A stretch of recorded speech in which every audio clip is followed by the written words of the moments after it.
It is my pleasure and honor to introduce Associate Professor Abla Hasan, who is based at the University of Nebraska, Lincoln.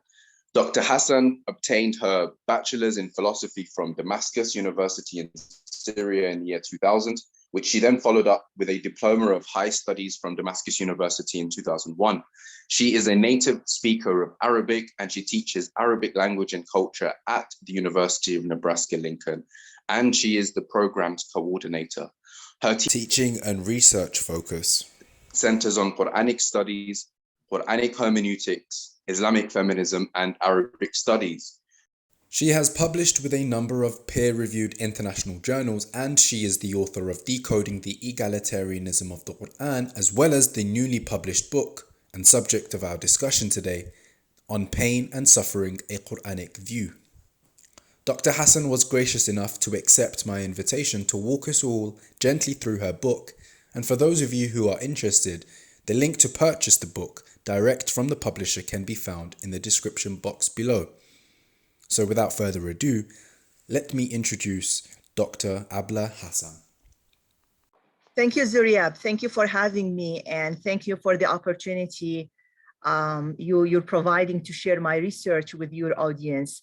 As you mentioned, this book is a hermeneutical investigation of the Quran, and it includes an invitation to rethink the beginning, the end, and what is in between. Let me start quickly by the research methodology I apply, which is the same research methodology I applied in my first book as well. I apply an internal analytic methodology of interpreting the Quran by using the Quran, which is known in Arabic as Tafsir al-Quran bil-Quran. I start from and build on understanding the Quran the way it's understood by the majority of Muslims as the speech of God dictated without human editing. The strict application I apply, I refer to, even in my first book, as the semantic completeness of the Quranic language. I adopt this methodology in a way to clarify the real Quranic message, which is occasionally lost in interpretation. According to the semantic completeness of the Quranic language, which I introduce as a strict application of using the Quran to interpret the Quran, I refer to the unmatchable sufficiency of the Quranic language, which makes all external semantic investigation of the meanings of words, terms, and expressions complementary in nature. And this is something supported by the Quran itself, which describes itself as a clear book. We've made it easy to learn lessons from the Quran, as we read in 54:17, and which takes explaining the Quran and making it clear to audience as a divine commitment, as we read in 75:19. It's up to us to make it clear. I start from the beginning and from rethinking the story of Adam and Eve. And let me start, Zuria, by asserting that, unfortunately, we start our education to kids, Sunday schools, with stories. One should never underestimate the power of stories, because at the end of the time, like, we're all stories. Your life, my life, anyone's life can be summarized as a story. We start by the story of Adam and Eve, but we start according to the traditional interpretation. What we do, unfortunately, we start with a demeaning story, a degrading story, and a sexist story, I would say. Now, I'm sure it's not because I don't like the story. I'm saying this because the story in its traditional interpretation doesn't correspond to the Quranic story. Now, I'm sure the audience is familiar with the traditional story of Adam and Eve. It's one of the basics that we start education, religious education with. But I'm gonna briefly go over it just quickly, just to draw a contrast with how we should rethink this story. So according to the traditional narrative, according to the majority of Quranic interpretations, when Adam was created in paradise, angels were ordered to prostrate before him. The devil, who was present, refused the divine order. And for that sin, of course, the devil was dismissed from paradise. But later, Adam and Eve were seduced by the devil to disobey God, who afforded them countless blessings in heaven, but prohibited them from approaching one tree. Therefore, according to the traditional narrative, as a punishment, God sends both of them down from sky to earth. Adam, unlike the devil, who was also sent to death, repents and admits his mistake. The story ends by God granting Adam forgiveness and warning his offspring not to fall for the devil's deceptions, the way their father did. Clearly, the traditional account of the story announces the beginning of a human residency on earth as a punishment, right? In a way or another, earth is an exile that Adam had to be sent to for disobeying God. Furthermore, and which is more concerning, this exile doesn't end in Adam's lifetime, but is extended to his offspring as well. We have, according to the traditional narrative, to deal with the consequences of our father's wrong choice, although the concept of the fall of man, the concept of original sin, and the consequences of original sin is not an orthodox Islamic belief. According to the traditional story, we can say human existence on earth can be best described as a mistake. Now, unfortunately, this is the story that made its way to mainstream Islam. Long story short, what happened was, and this is not only my argument, because the story started as a debated story at the beginning. For example, Muhammad Rashid Rida asserts that the story caused a debate among Muslim scholars from the beginning as to whether the term Jannah, which refers to a garden and which was misunderstood as referring to paradise, is whether it was referring to an earthly Jannah, earthly garden, or if it referred actually to the promised paradise. Now, from reinvestigating the Quranic story, we can say that the traditional narrative is not Quranic per se. It doesn't correspond to what we read in the Quran, but it recycles and introduces aspects from the biblical story. So what we have today is a hybrid biblical Quranic story that replaced the authentic Quranic story. This is not unique to the story of Adam and Eve, but in so many other, I would say, stories and even rulings in the Quran. And this is what is known in the tradition as the dominance of al-israiliyat. Ibn Qayyim al-Jawziyah ascribes the same opinion, which argues for Jannah as an earthly garden to some theologians and not to paradise. Al-Qummi ascribes to Al-Imam al-Sadiq the affirmation that Adam's garden was a worldly garden. So what I want to say here is affirmation of the fact that it's a debated topic, although we consider it, or we consider it as a fact, we take it as a granted today that we have one understanding of the story, which is the mainstream understanding. Now, the book follows this line of argument and tries to explain and to investigate internal textual inconsistencies and even contradictions in the traditional interpretations and readings of the Quranic story of creation. As I conclude in this book, and there are so many details that we're going to be leaving to readers, but as I conclude in this book, Adam was not created to dwell in paradise. He was created in paradise, that's true. And this is the first scene in the story. But he was created in paradise to be sent to earth, as I argue in chapter 1. I'm gonna leave it to readers to read the many reasons one can have for rejecting the traditional account. However, I can start by sharing very simple and quick observations just to ignite some interest in the argument. So if we think, for example, the announcement of the reason for creating Adam, which is affirmed in the Quran. In the Quran, we read the announcement was, as it was made in 2:30, to send Adam as a caliph, Khalifa. We read, Prophet, when your Lord told the angels, I'm putting a successor, caliph on earth.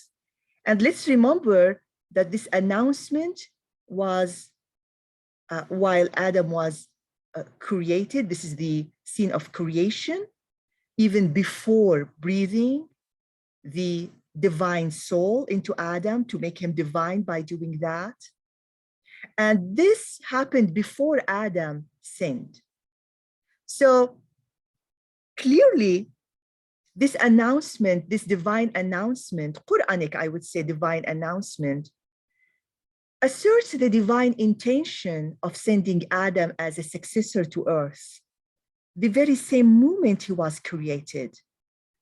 Also, let's consider the clear and literal mention of earth as a successor to earth in the process again of creation, which predated Adam's sin. So this indicates the journey as an earthly mission, and I would say from day one, from the beginning. In other words, we can say God created Adam not only knowing that he will send him to earth, but for the purpose of sending him to earth. And this means that Adam's so-called heavenly disobedience was not the reason he was sent to earth.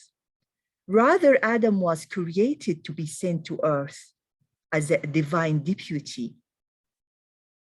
Other observations to raise concerns concerning the traditional interpretation of the story is the description of paradise, the heavenly paradise in the Quran. It's described as a permanent residence, right? Now, the concept of immortality, the granted immortality, contradicts Adam's interest in mortality in the first place. Because we know, according to the traditional story, that Satan seduced Adam that if you eat from this tree, if you eat from this tree, you can be granted immortality. But the question is, if Adam really lived in heaven, in paradise, which according at least to the Qur'anic criterion is a permanent residence, the question is, why would Adam be interested in what he was already given? Why would he be terrified at the improbable idea of leaving the heaven or death? And why would the devil use that claim as a strategy to seduce Adam? Now, the fact that this is the reason Adam disobeyed God is an evidence that the place where he was at probably was not paradise. It was an earthly garden that he was placed in at first. What adds to the challenges we have while reading the traditional story is a linguistic observation that we need to highlight. The term, the Quranic term used to refer to paradise in the Quran is Jannah, garden. And Jannah or garden in Arabic, and according to the Quran, can be any garden, whether earthly or the heavenly garden, or what we refer to in English as paradise. And this is very important because now we need to try to sort out scenes that refer to the earthly garden and scenes that refer to the heavenly garden according to the context and according to other clues. Jannah, as used as a Qur'anic term, is any garden, any earthly garden. And this adds to the level of challenges we have here in trying to reinvestigate this story. Other observations include the forgiveness that Adam was given. Now, according to the traditional story, Adam, unlike the devil, repented and he was granted God's forgiveness. Yet, he was chastised and he was sent down to earth along with his wife. And this raises the question, what would God's forgiveness mean then, if it ended with such a severe punishment? I mean, the punishment here is not only sending someone from one place to other place, it's sending someone from heaven to earth.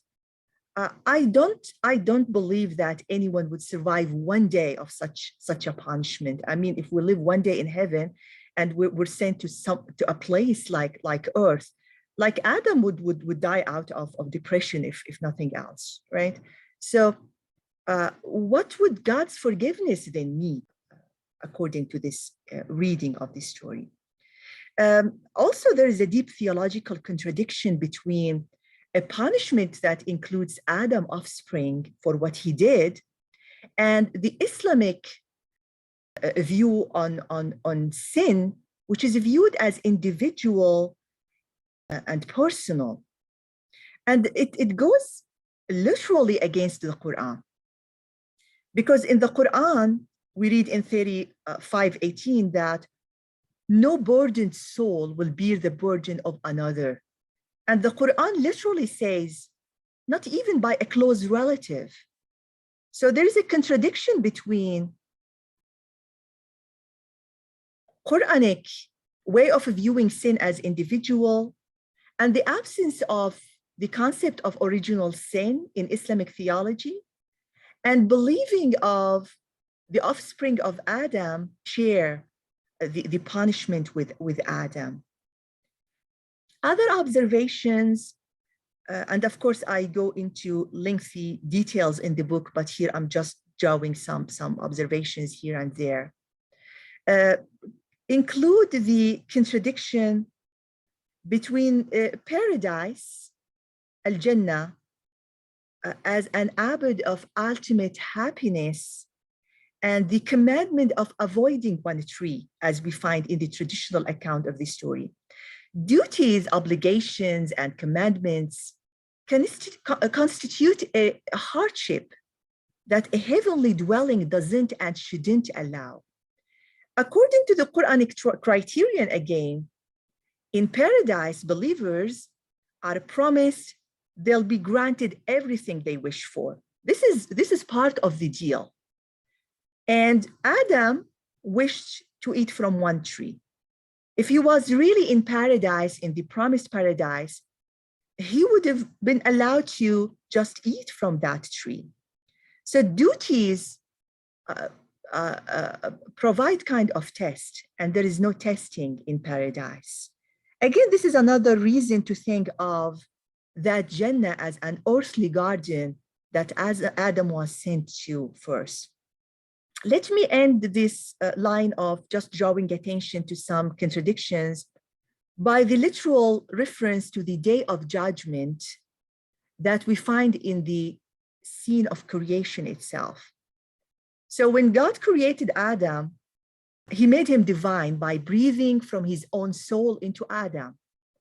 And he asked the angels and the audience in paradise, because Adam was created in paradise, to prostrate for Adam as a way of approving the divine choice to make Adam divine and to send Adam, not the devil, not any one of the angels or the angels to earth as a divine deputy on earth.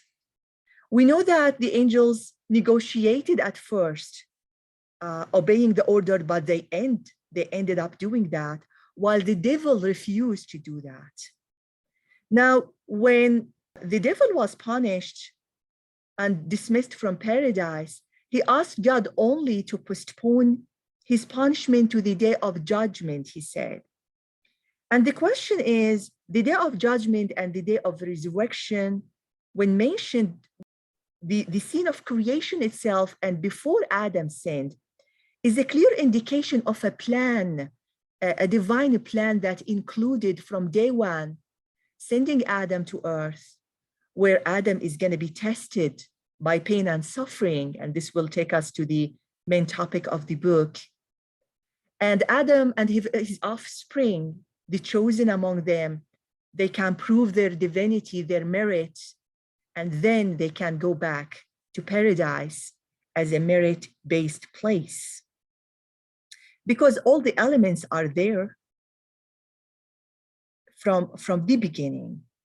Now, in addition to these questions, there are some underanalyzed, understudied areas in the story of creation that I deal with in the book. I provide detailed analysis, which adds more evidence to my claim that Adam was created from earth to live on earth. He was not created to live in paradise.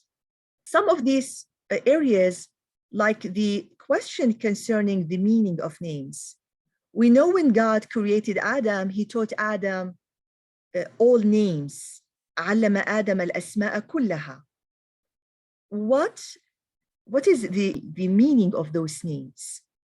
I'm going to leave it to readers to hopefully go and try to follow the argument there, which adds to the many reasons I have to argue for the Jannah as an earthly garden. The other question is, what is the difference between Iblis and Shaytan? We know that two terms are mentioned in the Quran to refer to the devil, Iblis and Shaytan. And this is very important. And let me share the outcome of my analysis to all Quranic verses where we have Iblis and Shaytan. This is number one clue to tell us what scenes in the Quran refer to the heavenly garden and what scenes in the Quran refer to the earthly garden. Because in all heavenly scenes, the devil is referred to as Iblis. In all earthly scenes, the devil is referred to as Shaytan.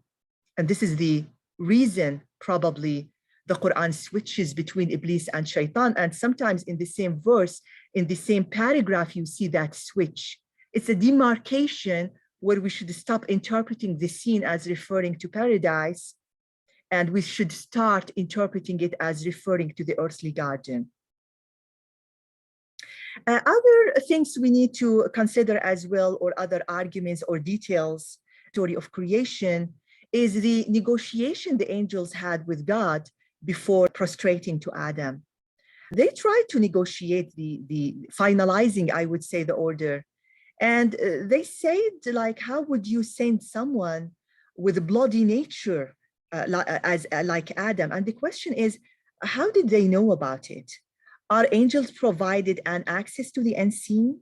Again, answering this question will add to the many reasons we have to believe of the the first Jannah as an earthly Jannah, an earthly garden. Let me end also by the meaning of ihbitu, which is translated as go down, or while we have it in the Quran, like go away, or move to another place. The dismissal of the devil from paradise. So if the devil was dismissed from paradise, how come he kept returning to paradise to seduce Adam and Eve? And this actually caused a controversy among scholars. Some of them try to get out of the problem by saying that Adam and Eve actually, after the dismissal of the devil, immediately after he refused to prostrate to Adam and Eve used to meet Iblis at the doors of the heaven. We don't have any Quranic evidence to support this interpretation. Other interpretations try to get out of the problem by proposing that Iblis had to be swallowed by a serpent and to enter the paradise. This is again the biblical story. We don't have a single mention to the serpent in the Quranic story. So the question remains is the following: if the devil was dismissed immediately from paradise, how can we interpret the later seduction which took place in paradise? Actually, if we interpret the scene as the seduction took place on earth, this will solve this problem. So let me end by my conclusion. I argue in this book that there is a distinction that should be made between two core Quranic stories. First, the story of creation, the creation of Adam and Eve. And this includes the soul exile of Iblis from paradise. Then there is a story that is usually misinterpreted as repeating or even adding more details to the first story. In this second story now, Adam and Eve are dismissed from an earthly garden, as we read in the Quran and as this book tries to argue for. So from the beginning, Adam and Eve were placed in an earthly dwelling. And Adam disobeyed God the way we all make mistakes from time to time. Adam was punished after being seduced by Satan, and he was asked along with his wife to leave their dwelling. That was an earthly dwelling. Adam repented to God along with his wife as a team. They repented together. And God provided Adam the way to repent to him. He taught him the words, the prayer he needed to say.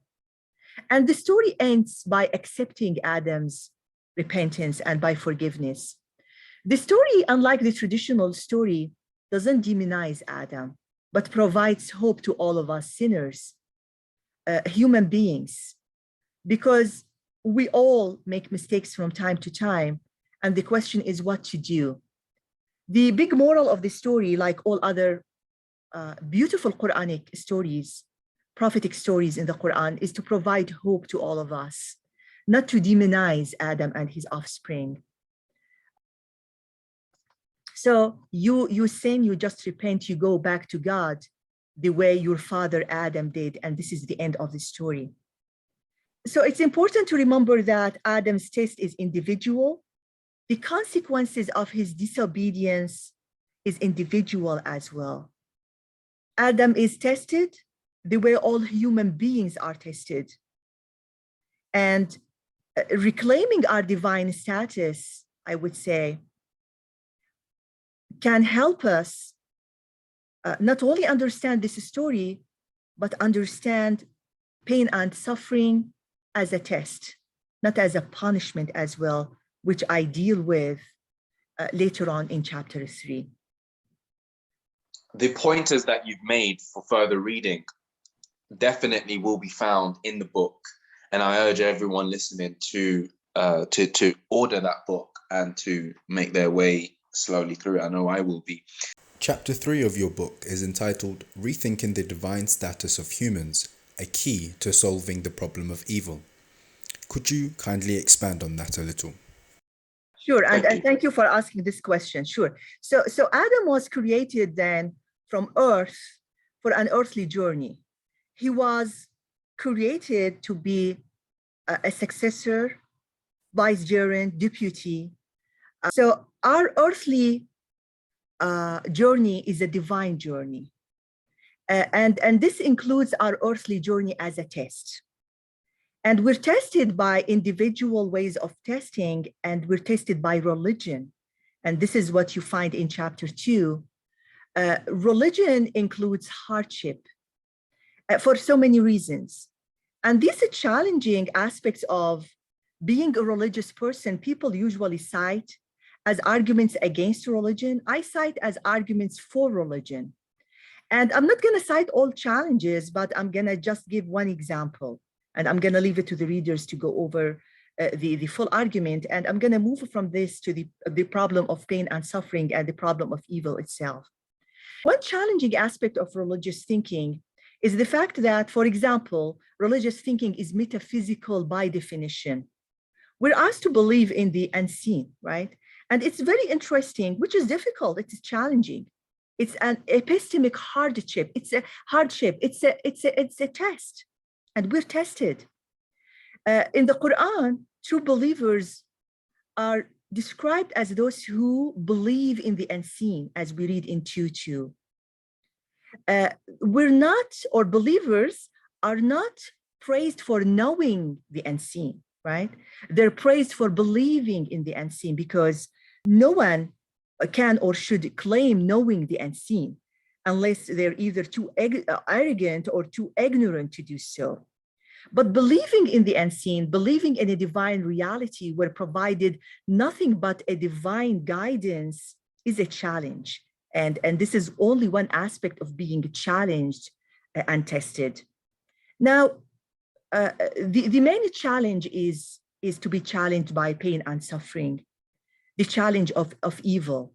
And this argument is usually cited against the existence of God, the existence of a just God, or the existence of a God powerful enough to stop evil. Because the big theological question is, how can a merciful God, a good God, allow all this evil without stopping it? And in arguing for understanding evil and pain and suffering as a test, I make a distinction between divine evil, or what I loosely refer to as divine evil, because there is no such a thing, but it boils down to divine testing, and human evil, which exists. Now, to make Adam divine in order to send him earth, Adam was provided free will. And by being provided free will, we can make rational decisions. We can be responsible for our decisions. Now, it's an honor, but it's a huge responsibility as well. We were made divine by being provided free will, and more importantly, by being provided unconditional right to free will. It's more like a divine contract, I would say, between God and Adam. Now, consequences of exercising the right of a choice don't constitute a reason good enough to nullify the contract, right? We make decisions, both good and bad. This is part of the deal.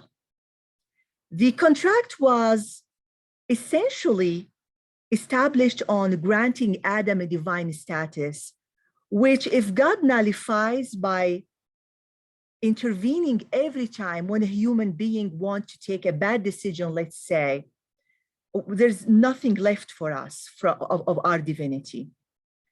And according to the Quran, this is not only a divine contract, it's a timed divine contract, which means it ends only by the day of judgment. If God intervenes every time wants to make a decision to stop that decision, then we don't have free will anymore. And if we don't have a free will, we're not divine anymore. And if we're not divine anymore, we're not God's deputies on earth anymore. Adam and his offspring are not even provided a chance to provide their merit to act as Khalifa, caliphs on earth, the main reason of our existence.